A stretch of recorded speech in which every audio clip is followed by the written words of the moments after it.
Hi friends, welcome to Renna சமையல். இன்றைக்கி என்ன சமையல் பார்க்க போகிறோன்னா, கூட்டி வச்ச சங்கரா மீன் குழம்பு, அரைச்சி வச்ச வெலை மீன் வறுவல் தான் பார்க்க போகிறோம். ரெண்டுமே ரொம்ப சுவையாக இருக்கும். எளிமையான முறையில் ரொம்ப சுவையாக இந்த மீன் குழம்பு மீன் வறுவலை செஞ்சிடலாம்.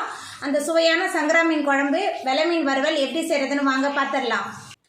கிராமத்து ஸ்டைல் கூட்டி வச்ச மீன் குழம்பு பண்ணுறதுக்கு புளி கரைச்சி வச்சுருக்கேன். இந்த புளி தண்ணி சேர்த்துக்கலாம்.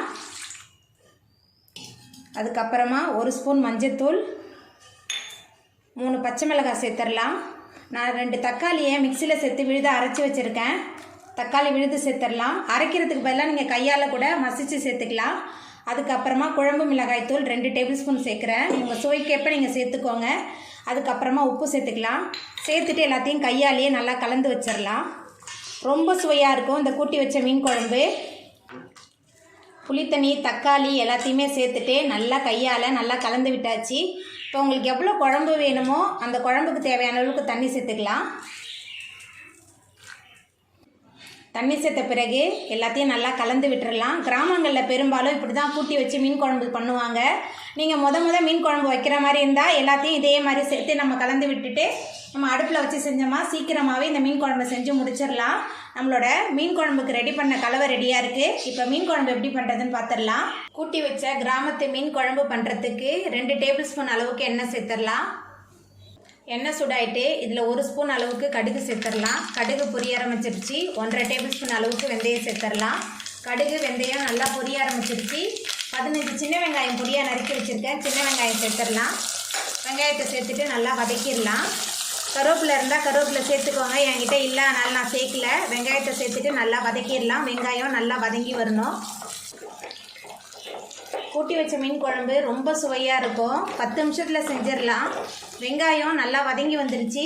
இப்போ இதில் நம்ம கூட்டி வச்சுருக்கிற புளி மிளகாய்த்தூள் கரைசல் எடுத்து உள்ளே சேர்த்துடலாம். சேர்த்துட்டு நல்லா கலந்து விட்டுடலாம். எல்லாத்தையும் சேர்த்துட்டு நல்லா கலந்தாச்சு. இப்போ ஒரு மூடி போட்டுடலாம். குழம்பு நல்லா கொதித்து எண்ணெய் பிரிஞ்சு வரட்டும். குழம்பு நல்லா கொதித்து நல்லா திக்காய் வந்துருச்சு பாருங்கள். இப்போ இதில் நம்ம அரைச்சி வச்ச தேங்காய் விழுது சேர்த்துடலாம்.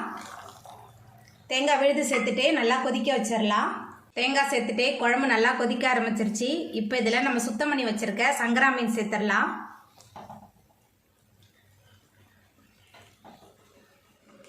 மீன் சேர்த்துட்டு நல்லா கலந்து விட்டுறலாம். மீன் சேர்த்துட்டு நல்லா கலந்து விட்டாச்சு. மீன் நல்லா வெந்து வரட்டும். மீன் சேர்த்த பிறகு குழம்பு நல்லா கொதிக்க ஆரம்பிச்சிருச்சு. நம்மளோட சுவையான கூட்டி வச்ச சங்கரா மீன் குழம்பு கிராமத்து ஸ்டைலில் சூப்பராக ரெடி ஆகிட்டு இப்போ நம்ம அடுப்பை ஆஃப் பண்ணிடலாம். வெலை மீன் வறுவல் பண்ணுறதுக்கு மசாலா தூள்லாம் அரைச்சிட்டு வந்துடலாம். அதுக்கு முதல்ல 1 டீஸ்பூன் அளவுக்கு சீரகம் சேர்த்துடலாம். 1 டேபிள் ஸ்பூன் அளவுக்கு சோம்பு, மிளகு 1 டேபிள் ஸ்பூன், இஞ்சி பூண்டு விழுது 1.5 டேபிள் ஸ்பூன் சேர்த்துக்கலாம். கூடவே தனி மிளகாய்த்தூள் 1.5 டேபிள் ஸ்பூன். வெலை மீன் வறுவலுக்கு மசாலா ரெடியாக இருக்குது. இப்போ அரைச்சிட்டு வந்துடலாம். மிக்ஸி ஜாரில் மாற்றிட்டு அரைச்சிட்டு வந்தாச்சு. நம்ம அரைச்சிட்டு வந்த மசாலா கலவையில் உப்பு சேர்த்துக்கலாம். உப்பு சேர்த்த பிறகு 1/2 மூடி எலுமிச்சப்பழத்தோட சாறு சேர்த்துடலாம். சேர்த்துட்டு நல்லா கலந்து வச்சிடலாம். மசாலா உப்பு எல்லாமே சேர்ந்து நல்லா கலந்து வச்சிடலாம். மசாலா உப்பு எலுமிச்சப்பழத்தோட சாறு எல்லாமே நல்லா கலந்துருச்சு. இப்போ இதில் நம்ம சுத்தம் பண்ணி வச்சுருக்கிற வெலை மீன் சேர்த்துக்கலாம். நான் 4 மீன் சேர்க்குறேன். இதில் நடுமுள் மட்டும்தான் இருக்கும். இந்த மீனை குழந்தைங்க விரும்பி சாப்பிடுவாங்க.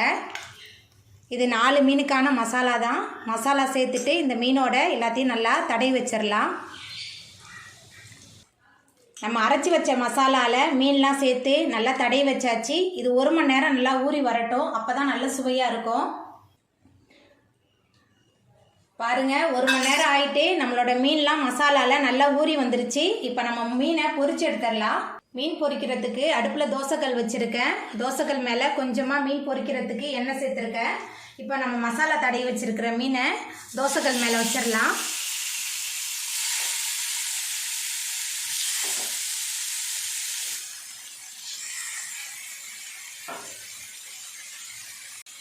அடுப்பை மிதமான தணலில் வச்சு சுற்றிலும் எண்ணெய் சேர்த்துடலாம். மீன் நல்லா பொரிஞ்சு வர்றதுக்கு. அப்போ தான் நல்லா மொறுமொறுப்பாக இருக்கும்.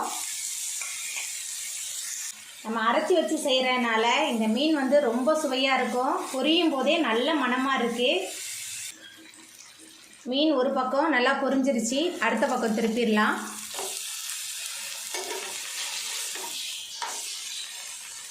மீனை 2 பக்கமும் திருப்பி போட்டாச்சு. மீன் அடுத்த பக்கமும் நல்லா பொரிஞ்சு வரட்டும்.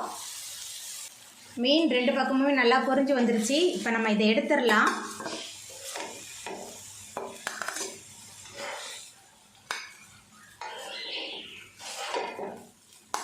பாருங்கள், எல்லா மீனையுமே நான் முறுமுறுப்பாக சூப்பராக பொரிச்சு எடுத்துட்டேன். நம்மளோட சுவையான வலை மீன் வறுவல் சூப்பராக ரெடி ஆகிட்டு. அவ்வளோதாங்க, ரொம்ப சுவையான கூட்டி வச்ச சங்கரா மீன் குழம்பும் அரைச்சி வச்ச வெலை மீன் வறுவலும் சூப்பராக ரெடி ஆகிட்டு. இந்த சுவையான மீன் குழம்பு மீன் வறுவலை நீங்களும் உங்கள் வீட்டில் செஞ்சு பாருங்கள். இந்த வீடியோ உங்களுக்கு பிடிச்சிருந்தா லைக் பண்ணுங்கள், ஷேர் பண்ணுங்கள், கமெண்ட் பண்ணுங்கள், சப்ஸ்கிரைப் பண்ணுங்கள். அப்படியே பக்கத்தில் உள்ள பெல் பட்டனை கிளிக் பண்ணிடுங்க. நன்றி.